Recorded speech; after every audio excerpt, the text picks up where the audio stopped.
Coronavírus, a crise em debate. Olá, seja muito bem-vindo a mais um Coronavírus, a crise em debate. Essa série de debates que a gente está fazendo para entender um pouco melhor todo esse coronavírus que tem causado tantos problemas para muita gente que vive aqui no Brasil. Hoje o tema do nosso debate é sobre o reflexo do coronavírus no mundo empresarial. Como é que esse setor corporativo está compreendendo o que está acontecendo, a quarentena, o isolamento social, as possíveis saídas, enfim, a gente vai debater tudo isso hoje com três grandes empresários. O primeiro deles, queria muito agradecer a presença do Gabriel Kanner, ele que é empresário, ativista social e político e presidente do Movimento Brasil 200. Gabriel Kanner, muito obrigado pela sua presença. Tudo bem, Paulo? Boa tarde, Cris, Edgar e Jean e a todos os ouvintes da Jovem Pan. Muito bem, queria agradecer demais também ela que é a musa inspiradora do setor empresarial brasileiro, Cris Arcangeli. Que alegria ter você, querida. Muito obrigada pelo convite, estou feliz de estar aqui. Tudo bem, Gabriel? Tudo bom com vocês? Oi, Edgar. Muito bem. E queria agradecer muito o Jean Ponce, o Jean, que é empresário no ramo alimentício, sócio do Guarita Bar, Guarita Burger e do Pets Burger. Obrigado, Jean, pela sua presença. Imagina, super obrigado aí do convite e vamos começar. Muito bem. Bom, o debate será com vocês três. Eu queria já começar uma primeira pergunta. Vamos começar pela mulher que está aqui presente, pela Cris. Cris, quarentena em São Paulo até 10 de maio. E aí, como é que está isso? Bom, eu acho que se for 10 de maio, está ótimo. Contanto que a gente tenha uma data. O que atrapalha muito os empreendedores é não saber exatamente a data que isso vai terminar para que eles possam se planejar, se programar. É isso que está atrapalhando bastante. Então, se for 10 de maio, tá ok. Eu acho que dá para a gente se organizar e aí ver o que sobrou, né, depois. Gabriel, você acha que dá até 10 de maio? Olha, Paulo, acho que 10 de maio já foi uma extensão muito longa desse período. A gente já está há mais de 45 dias em distanciamento social em São Paulo. E eu concordo muito com o que a Cris falou. Mais do que a data em si, a gente precisa saber exatamente quando a gente vai poder retomar as atividades, porque é muito ruim essa incerteza, né, de não saber quando as atividades econômicas vão poder ser retomadas. E a gente precisa realmente voltar a caminhar com o país, né? Teve até uma matéria que saiu hoje do biólogo Átila Yamarino, né, que até vocês repercutiram, que é o biólogo que havia previsto 1 milhão de mortes no Brasil, e agora ele está um pouco mais otimista, né? Mudou o discurso, falou que, enfim, não vai ser tão catastrófico assim, está dizendo que 1 milhão de mortes era se nada fosse feito. Mas é óbvio que o número foi um alarde completo, foi baseado em um estudo feito pelo Neil Ferguson, que havia previsto 500 mil mortes no Reino Unido e depois mudou para 20 mil mortes, ou seja, esses números foram jogados ao vento, isso acabou gerando um pânico generalizado e a gente já está há quase 2 meses fazendo o isolamento social. Então, acredito que a gente precisa rapidamente retomar as atividades econômicas, obviamente mantendo todas as medidas de precaução, ainda evitando aglomerações, utilizando as máscaras, que são importantíssimas, mas a gente precisa, se for dia 10 de maio, realmente poder retomar as atividades econômicas e não ter outra prorrogação desse prazo. Muito bem. Jean, você que tem aí estabelecimentos comerciais aqui na cidade de São Paulo, como é que está vendo esse prazo de 10 de maio? Bom, eu acho que literalmente, Paulo, é desesperador, né, o cenário, assim. Desculpa de falar isso nesse tom, a gente que mexe com alimentos e bebidas, a gente sabe muito bem que precisa voltar. A gente hoje tem 120 pessoas dentro de casa, recebendo um salário bem diferente da realidade.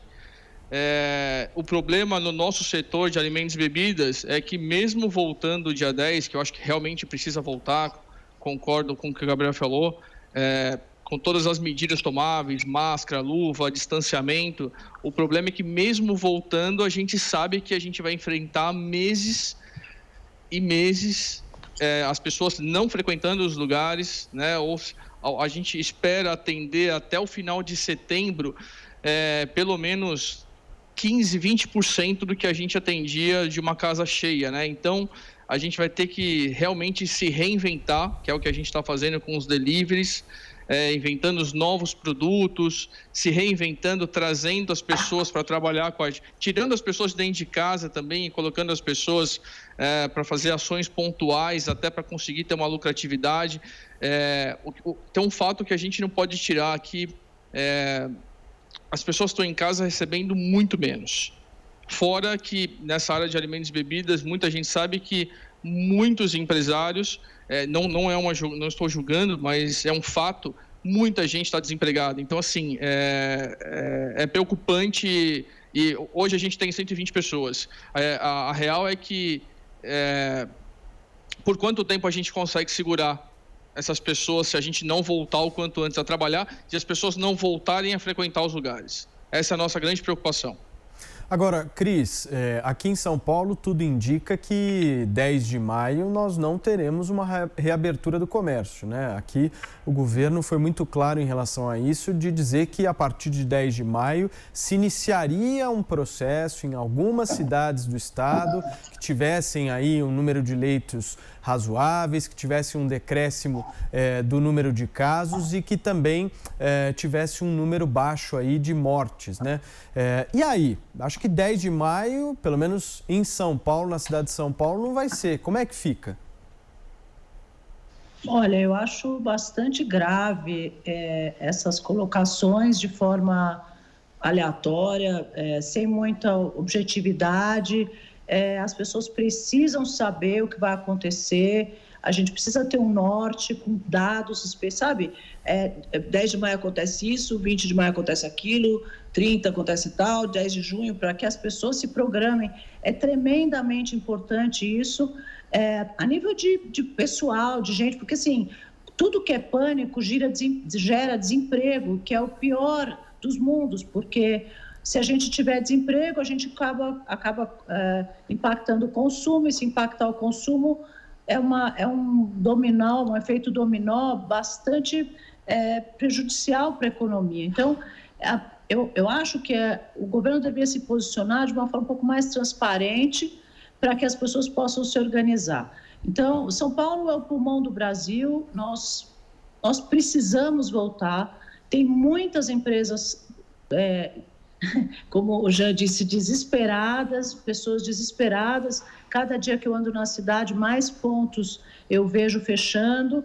Essa semana eu fui, por acaso, num prédio, porque eu machuquei o pé, tive que ir num prédio, num consultório, e cheguei lá, metade dos andares que eram alugados já não estão mais. Quer dizer, já saíram todos os endereços. Eu falei, meu Deus do céu, essas coisas você começa a presenciar esse desespero das pessoas fecharem, mandarem embora e tal. Então, tudo isso vem com uma falta de transparência. Outro dia eu vi uma piada, que não é piada, mas que é verdade, enquanto os políticos brigam, será que eles lembraram que a gente está preso em casa, né? Gabriel, você acha que esse isolamento virou briga política? Eu acho que sim, Paulo. E o que eu acho que é mais grave dessas prorrogações dos prazos de reabertura é porque isso, às vezes, não está muito claro na cabeça das pessoas, mas a razão pela qual estamos fazendo o isolamento social é para dar tempo do Estado, do sistema de saúde, se preparar para receber as pessoas que vão ser infectadas pelo vírus. Não é para que menos pessoas sejam infectadas. Quer dizer, o vírus está aqui, né? O vírus não vai embora. Então, cedo ou tarde, grande parte da população vai acabar sendo infectada pelo vírus. E o objetivo do isolamento social é justamente para que o Estado tenha tempo de se preparar, né? De construir leitos, de comprar respiradores e tudo mais. Então, inclusive, pegando um gancho no que a Cris falou sobre transparência, está faltando essa transparência do governo do estado de São Paulo. Quer dizer, o que foi feito nesses quase 2 meses de isolamento social? Como está a preparação do estado para receber essas pessoas infectadas pelo coronavírus? Então, a gente já fez um sacrifício enorme justamente para o estado ter esse tempo de se preparar. E agora a gente tem que saber de forma clara e transparente o que foi feito e como estamos preparados para receber essas pessoas infectadas pelo vírus. E eu acho que, sem dúvida, virou uma disputa política, né? Eu imagino que se o Bolsonaro, desde o início, estivesse defendendo o isolamento social, é muito possível que a gente viria várias pessoas a favor do relaxamento, né, e da reabertura do comércio. Isso realmente é muito ruim. E no meio disso tudo a gente vê a disputa também do Bolsonaro com o presidente da Câmara. Então é muito preocupante para a população, na hora em que está passando por essa crise extremamente grave, ter que ficar acompanhando essas disputas políticas. Realmente o foco não deveria ser esse, deveria ser em quais as melhores soluções para a gente se preparar para combater o coronavírus e, ao mesmo tempo, não permitir um colapso econômico e social do país. Perfeito. Cris, vamos voltar com você agora que a sua conexão está com a gente. Por favor, completa a sua resposta. Eu acho assim, é exatamente o que o Gabriel falou. Nós estamos fazendo um sacrifício que não deveria ser nosso. Na verdade, a obrigação do governo é que nós tivéssemos condições de hospital para atender todo mundo que precisasse ser atendido, né? Porque nós temos... Essa obrigação é uma obrigação do governo que foi transferida para a gente. Vocês ficam em casa e parem seus negócios, parem suas vidas, enquanto a gente organiza aqui a nossa casa, que já deveria ter sido organizada. Eles estão organizando essa casa sem a menor transparência. A gente não sabe quantos leitos estão ocupados, se houve de tudo quanto é coisa. Olha, tem leitos vazios em todos os hospitais e mesmo assim a gente continua nessa situação. Não sabe até quando isso leva. Na verdade, para mim, isso me parece bastante oportunismo político, virou palanque. As pessoas acham que estão numa candidatura, numa eleição. Já passou a eleição, entendeu? E vai vir daqui a 1 ano ou 2, então não é mais hora de ficar em palanque, se posicionando, encontrando com as pessoas. E aí eu estou falando em geral, viu? Do Dória, do Bolsonaro, de qualquer um. E depois essa disputa de ficar trocando mensagem pelo WhatsApp em rede nacional, isso me parece uma coisa tão infantil, sabe? Para a gente pensar que isso é um país na situação grave econômica e de saúde e social que nós nos encontramos, né? Então, é quase uma situação irresponsável, eu diria. Perfeito. É muito decepcionante. Jean, no caso aí do ramo alimentício, né, que você trabalha, depois de 10 de maio, como é que fica essa história? Eu acho que toda a questão aqui que nós estamos falando é a falta de previsibilidade da coisa, né? Sim, Paulo, a gente ligou o módulo sobrevivência. O que é isso? O que é o módulo sobrevivência? Sentou com todos os sócios, né, cada um do seu setor, principalmente o financeiro, e fez um planejamento a longo prazo. Então, quais são todas as nossas reservas, todos os investimentos que faltam a entrar, o que a gente consegue segurar a longo prazo. A nossa estimativa, feita essa última reunião agora, essa semana passada, foi que realmente esse ano a gente vai literalmente tentar sobreviver, que é pagar todas as contas de aluguéis, renegociando aluguel, água, luz, telefone, entregando imóveis que a gente tinha alugado porque estava em obra, renegociando salários altos de cargos mais altos, renegociando funcionário a funcionário, conversa olho no olho, funcionário a funcionário, para a gente tentar segurar todos. Por que eu falo muito isso de segurar o funcionário, Paulo? Porque assim, a gente sabe muito bem hoje que um funcionário desempregado, ele não arruma emprego nos próximos 6 meses. Não tem emprego no mercado, gente. E assim, quando a gente fala um emprego, é uma família que talvez dentro dessa família existam 3, 4, 5 pessoas. Então, por isso que a gente fala, quando eu falo de desespero, não é olhando para dentro da nossa casa, é olhando de uma maneira geral. Hoje, os que os caras estão fazendo dentro do governo hoje, desculpa de falar assim, mas Paulo, o teu problema é meu problema, e o meu problema é teu problema. Se a gente não começar a realmente trazer como o nosso que está acontecendo, a gente está perdido. Então, dentro do nosso setor, a gente está tentando se unir. Muitas empresas grandes abraçaram os bares menores, os bares menores abraçaram outros bares menores e a gente está multiplicando o que a gente consegue. Então, assim, se eu consigo hoje, eu fiz um planejamento desse mês, lucrar X. Se eu aumentei 2 ou 3 mil a mais, a gente tenta repassar isso para outros bares.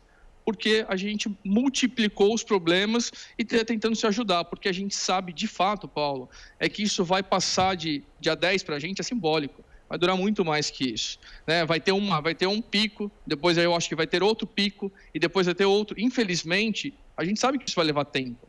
Então, a gente está vivendo um mês de cada vez, com planejamento. Perfeito. Eu tenho dito sempre, Cris, que essa política de isolamento social, ela é muito positiva sim e funcionou em países que têm uma renda per capita bem superior ao do Brasil, né? Como, por exemplo, Itália, Estados Unidos, França, Alemanha, enfim. O que eu quero saber de você, Cris, é a sua opinião sobre essa comparação de situações, né? Você acha que o Brasil, a situação brasileira, dá para comparar essa situação com a de outros países? Qual que é a sua avaliação, né? Porque a gente vê muitos cientistas, né, os famosos especialistas e tal, comparando, dizendo, não, porque os Estados Unidos fizeram isso, que a Itália fez aquilo e tal. É muito positivo, sim, mas eu acho que a gente tem a nossa realidade, né, que é bem diferente. Olha, eu acho que realidades são diferentes, mas nós tivemos sorte de vir após outros países, então teve muito aprendizado que foi incorporado aqui. Eu sou a favor do isolamento, fui desde o começo, fiz uma campanha #Desafio no Sofá antes de começar. Quer dizer, eu sempre fui a favor. O que eu sou contra é a forma com que ela está sendo feita. Quer dizer,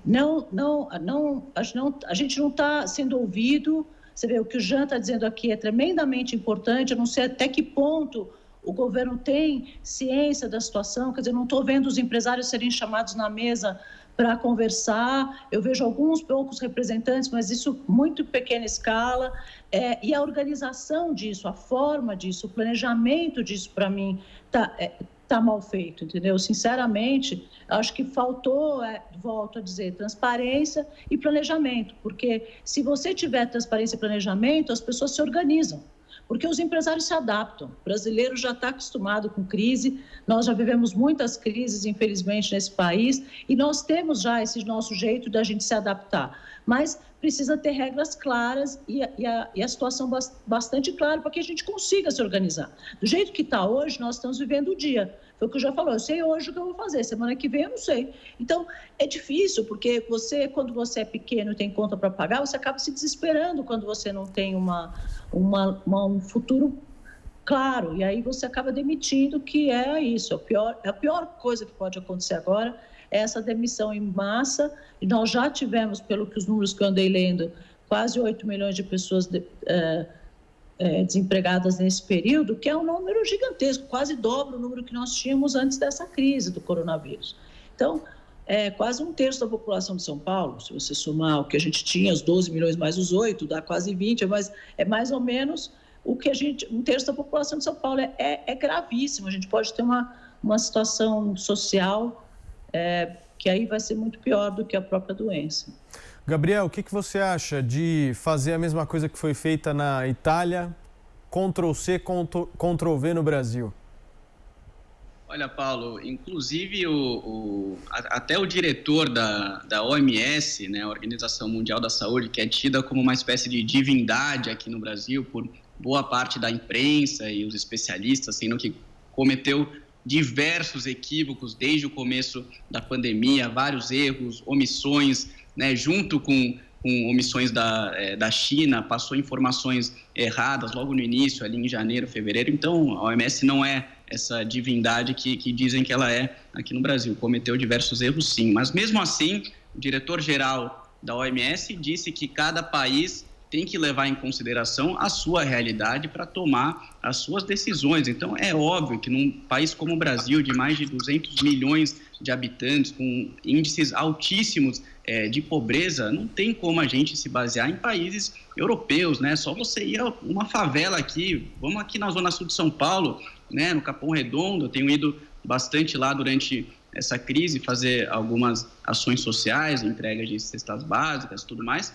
É muito difícil você falar para uma pessoa que está num barraco na favela, tendo dificuldade de alimentar a sua família, que ela vai ter que ficar lá, né, confinada em casa por mais uma ou 2 semanas. Então, essa quarentena, esse isolamento social pode funcionar muito bem, principalmente para as classes média e alta, mas para a grande massa da população brasileira realmente é muito complicado. Tem uma frase que acho que exemplifica bem essa sabedoria popular, né, que a gente tem no Brasil e define muito bem essa percepção que os trabalhadores estão tendo com toda essa discussão. Teve um trabalhador que me disse o seguinte: olha, Gabriel, se eu contrair o coronavírus, eu tenho 1% de chance de ter alguma complicação. E se eu parar de trabalhar, eu tenho 100% de chance de passar fome. Então, é bem isso. Essa é a realidade da maior parte dos brasileiros. E acho que é muito complicado você querer fazer essa comparação do Brasil com países europeus. Jean, você concorda com a crise com o Gabriel? 100%. Paulo, muito difícil pedir para as pessoas ficarem dentro de casa, né? Eu acho que o Gabriel agora resume praticamente o que eu ia falar. Como que você pede para as pessoas ficarem em casa, às vezes sem ter minimamente o que comer? Às vezes, eu estava assistindo uma reportagem há um tempo atrás, uma mãe com 6 filhos dentro de casa, o pai desempregado, ela fazendo trabalhos domésticos. Como que essas pessoas vão ficar dentro de casa? Desesperador, assim. Então, por isso que eu falo, a gente tem que sim tentar fazer o máximo de doação possível, a gente tem que sim tentar ir liberando as pessoas aos poucos, para que sim o contamínio vai pegando devagar e as pessoas vão né? A gente está imaginando que daqui um mês 30% da população vai ser pego. Gente, a gente precisa atingir 70%, é muito a longo prazo, falta planejamento.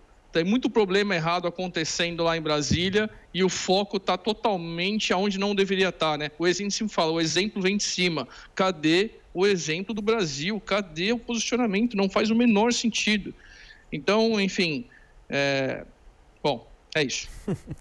Bom, eu queria entrar agora num assunto que eu acho que vale principalmente numa democracia como essa que nós estamos vivendo, ou como nós estamos tentando sobreviver aqui, como bem disse o Jean.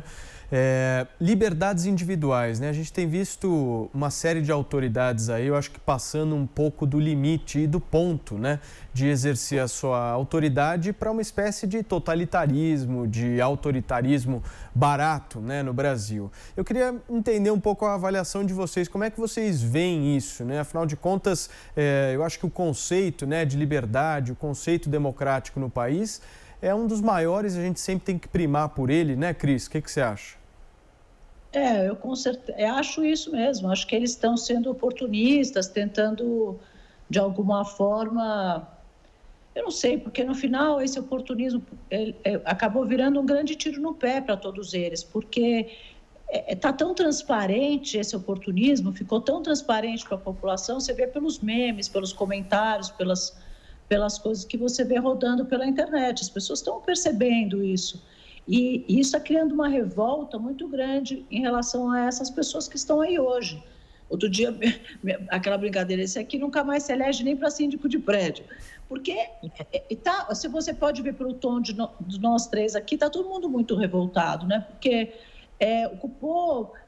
Quando eles falaram, nós vamos começar a cercar os celulares para ver onde as pessoas estão, acompanhar os celulares para ver onde as pessoas estão, é uma invasão da sua privacidade. Eu acho assim, todo mundo tem que ter bom senso, as pessoas têm que ter saber onde aperta o seu próprio calo, o que ela pode fazer, o que ela não pode. O governo tem que, em comum acordo, acertar algumas linhas mestres, mas o detalhe depende de cada um, de cada setor, de cada momento, de cada grupo, de empreendedores mesmo. Eu acho que precisa respeitar um pouco a situação que nós temos. Eu não tenho visto a Fiesp ser ouvida, não tenho visto, sabe? Outro dia eu vi o Paulo fez lá uma relação de ideias.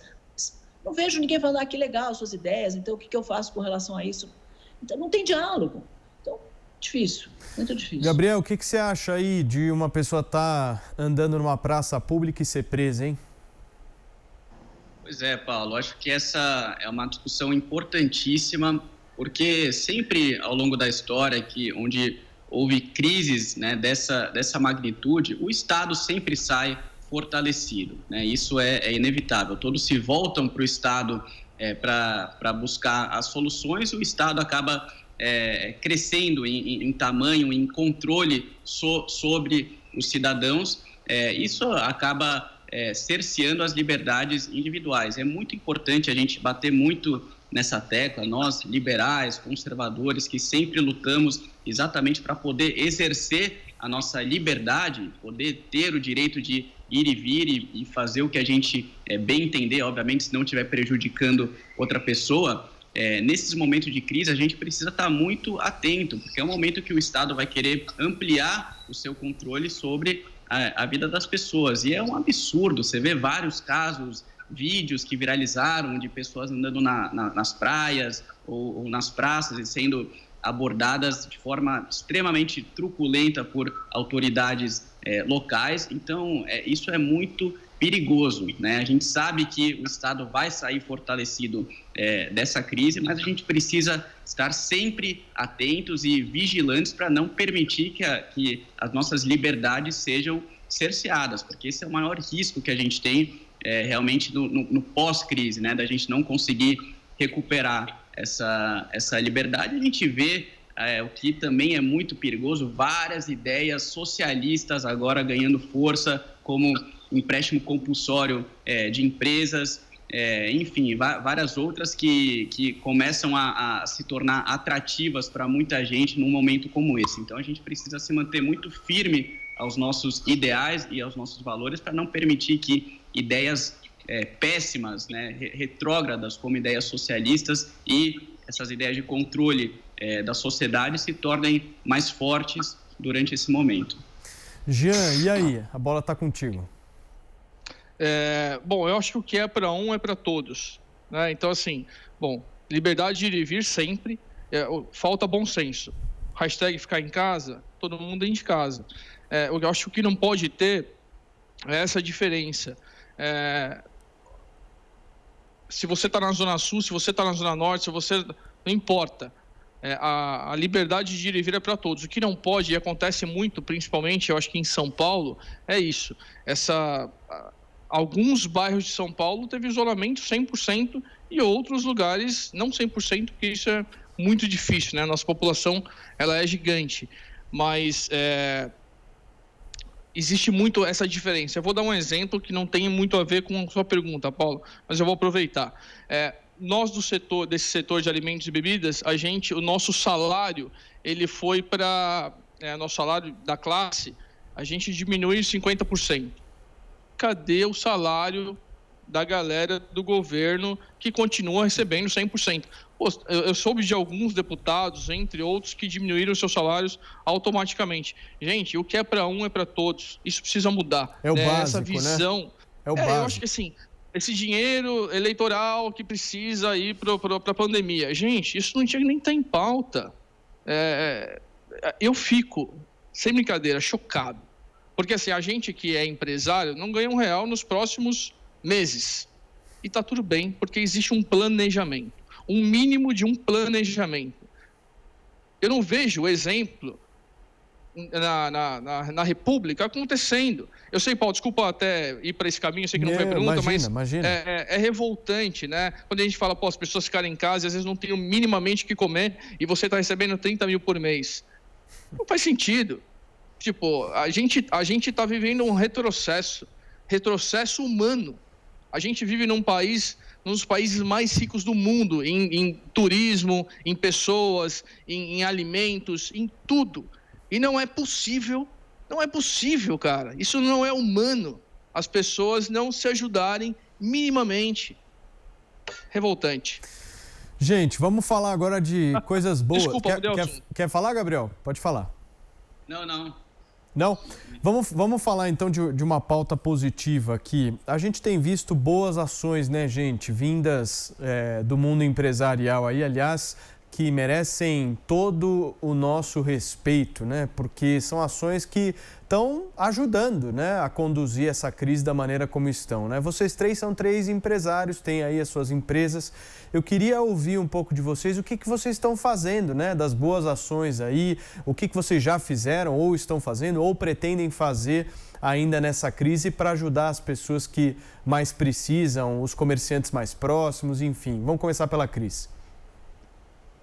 Olha, eu fiz, acho que esse tempo que eu ganhei por não ter, acho que trânsito para cima e para baixo, eu ganhei um tempo no meu trabalho e dediquei esse tempo para fazer vários projetos. Então, o Todos de Máscara, a história do sofá, etc. Mas o mais legal, eu acho, foi aquela primeira maratona de empreendedorismo online que a gente fez. E aí vários empresários palestraram. E aí nós conseguimos 25 toneladas de doação, mas a doação, nesse caso, sabe, Paulo, era uma doação onde a gente estimulou que cada pessoa entregasse 1 quilo, pelo menos, de alimento para quem ela quisesse. Perfeito. Alguém próximo dela. Um vizinho, um porteiro, um irmão, um primo, tanto faz. E aí, isso gerou uma onda de doação contínua, porque a gente sabe que a fome é um problema no Brasil já há muito tempo, muito antes do coronavírus, e a gente está agora se despertou mais para isso. E se a gente conseguisse criar uma onda de doação natural e contínua, a gente vai conseguir fazer isso mesmo depois que o coronavírus passar. Sabe, um hábito que você cria. E essa onda está acontecendo, eu estou super feliz com isso. E nós agora temos outro evento ao dia 7 de novo. E eu tenho visto, e aí outras coisas que eu fiz, mas acho que o mais legal foi isso mesmo, porque se a gente criar o hábito de que cada um pode ajudar uma pessoa próxima, e a gente vai 100 milhões de pessoas doando 1 quilo de alimentos, são 100 milhões de quilos, entende? Perfeito. E isso pode, um dia melhorar bastante a situação da fome. Porque eu acho que eu fiquei um pouco surpresa até com as pessoas falando, nossa, mas nas comunidades tem problema de saneamento, tem problema de fome, tem problema de espaço, tem problema de... Eu falei, gente, mas isso é assim desde que o mundo é mundo, não aconteceu agora com o coronavírus. Então, essa é uma situação que a gente se ateve, mais pessoas se ativeram essa situação, mais pessoas se comoveram, mais pessoas estão ajudando, e eu acho que isso tem que ser de uma forma contínua para que a gente tente realmente, no futuro próximo, resolver o problema dessas comunidades, dessas famílias, de uma forma mais organizada. Gabriel, e aí, o que você está fazendo? Paulo, no Instituto Brasil 200, inclusive que temos a honra de ter a Cris como nossa parceira, que tem nos ajudado bastante, a gente tem focado em fazer ações para atender moradores de rua e algumas comunidades aqui de São Paulo. Então, a gente tem feito entregas de marmitas, bolacha, água, máscaras, álcool gel, distribuímos ovos de Páscoa também. A gente tem feito de 2 a 3 vezes por semana para moradores de rua, já distribuímos quase 12 mil refeições e a gente distribuiu também 500 cestas básicas até o momento para algumas comunidades, principalmente na Zona Sul de São Paulo, Jardim Rosana, Jardim Valquíria, Parque do Engenho, tudo na região ali do Capão Redondo. Lançamos uma vaquinha online, que eu aproveito para divulgar aqui, se quem puder contribuir, estamos arrecadando para continuar comprando alimento para fazer essas marmitas para moradores de rua e também comprar cestas básicas para as comunidades. Só entrar no perfil do Brasil 200 no Instagram, que está lá o link, ou no meu perfil também, Gabriel Kanner, também está o link ali no perfil. A gente agradece muito, tem muita gente entrando em contato, doando. Isso tem sido muito bacana, Paulo. Acho que é um efeito positivo que a gente vai ter de toda essa crise, dessa mobilização que as pessoas estão fazendo para ajudar as outras. Acho que isso está sendo muito legal. Show de bola. E aí, Jean, conta um pouquinho para nós. Bom, já vou antecipar aqui que o Gabriel pode contar agora com a gente, como Guaritabar, Guaritaburger e Pérez. Vamos tentar ajudar vocês ao máximo possível aí. Depois eu entro em contato contigo. Cris também, se precisar de alguma coisa. Principalmente a gente trabalha com comida, fica mais fácil, né? A gente faz isso com amor. Bom, a gente, no formato do Pets, a gente adotou o mercadinho do lado. Então a gente fez no Rappi, quem comprava um combo nosso, comprava um chocolate junto e 100% do lucro desse chocolate ia para o mercadinho, para ele também ter essa sobreviver e foi muito legal porque isso muita gente ficou sabendo e, enfim, muita gente de outras cidades, de outros bairros começaram a frequentar o mercadinho e aí você tinha esse senso de união, né? É fantástico, Jean, assim, foi muito legal. Era um mercadinho vizinho, é isso? Vizinho, era parede com parede, que e, é muito legal, eles Paulo. estavam passando por dificuldades por conta do coronavírus, é isso? Exato, como todo mundo ficava dentro de casa, então as pessoas acabavam pedindo alguma coisa do mercado e deixavam de ir ao mercado. Então, como o movimento dele abaixou entre 50%, a ação do chocolate fez com que as pessoas voltassem a ir ao mercado. E a outra ação que a gente fez com o Guarita Bar e Guarita Burger foi adotar um bar. Então, a gente criou uma rifa e as pessoas compravam a rifa, que ajudavam a gente, e 10% do valor dessa rifa a gente adotou um bar, 100% no final da rifa a gente vai pegar em torno de 5, 7 mil reais e vai fazer essa doação para o bar, exatamente para ele manter as portas abertas. Perfeito. Enfim. Muito bem, gente, nós estamos já estourando aqui o nosso tempo, mas eu queria muito que vocês fizessem as suas considerações finais, uma mensagem aí final para vocês e principalmente avaliando aí todo esse cenário e quais são as nossas perspectivas futuras, né? Tomara que 10 de maio a gente seja liberado de casa, se não for, a gente precisa cobrar mesmo as autoridades. Agora vamos pensar sempre positivamente de que a partir de 10 de maio acho que a coisa começa a melhorar. E uma mensagem final aí de todos em relação a essa perspectiva mais para frente. Como é que vai ser 2020, segundo semestre aí, Cris? Conta um pouquinho para nós e muito obrigado pela sua participação.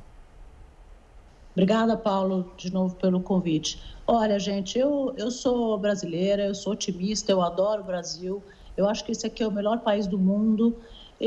Eu sempre fui empreendedora a vida inteira, mas, obviamente, tenho orgulho disso, mas hoje eu tenho mais orgulho disso, porque realmente eu vi os empreendedores se unindo, se ajudando, doando, fazendo um trabalho que, de novo, eu acho que era obrigação do governo e não vi muito disso acontecer, mas nós fizemos, sabe? A gente fez, a gente está fazendo nosso sacrifício, a gente obedeceu, a gente está sacrificando nossos negócios, mesmo assim, estamos lá, estamos doando, estamos ajudando, estamos mantendo os empregos. Então, eu acho que os empresários são heróis nesse país, um país bastante desafiador por conta dos impostos, tudo que a gente está cansado de saber, leis trabalhistas e tudo, e mesmo assim, a gente continua aqui acreditando e lutando. Eu acho que o Paulo Guedes é uma pessoa bastante competente, o trabalho que ele está fazendo eu gosto, eu pessoalmente gosto, acho que esses 600 bilhões que ele pôs na economia podem ser, sim, se a gente conseguir sair logo dessa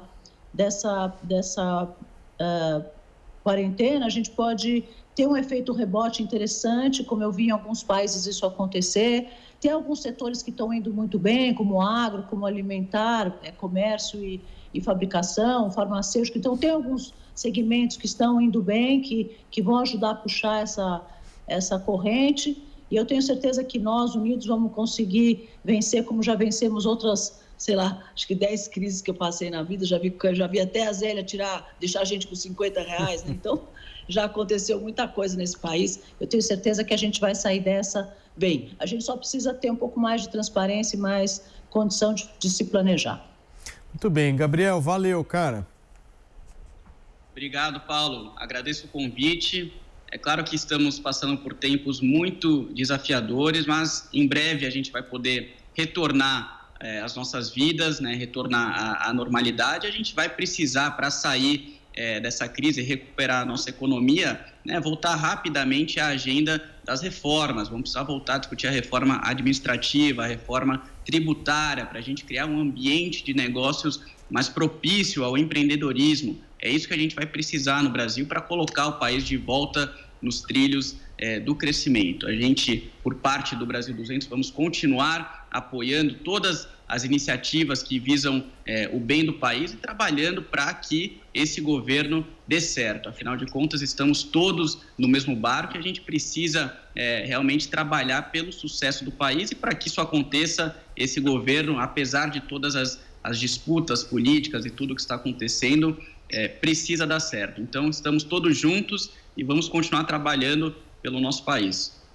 Muito bem. Jean Ponce, tamo junto, hein? Total. Bom, obrigado, Gabriel, Cris, Paulo. Só para terminar rapidamente aqui, agora é o momento da gente se ajudar, né, independente qual é o setor. Agora é o momento da gente comprar produtos brasileiros com muita qualidade, olhar na etiqueta, made in Brasil, feito no Brasil, produzido no Brasil, indústria brasileira. Os bares e restaurantes precisam da ajuda de vocês, frequentar os lugares, todos os lugares. E o brasileiro é forte, é resistente e humano, né? Agora é a hora da gente humanizar. Muita sabedoria, paz e, principalmente, agora buscar pela saúde. Muito bem, gente. Muito obrigado. Valeu pela participação de vocês, Gabriel, Jean, Cris. Tamo junto. Esse foi mais um Coronavírus, a crise em debate aqui na Rádio Jovem Pan, a rádio que virou TV. Continue conosco na nossa programação e não esquece que o melhor remédio para combater o coronavírus é a informação. Se liga aqui na Pan. Coronavírus, a crise em debate.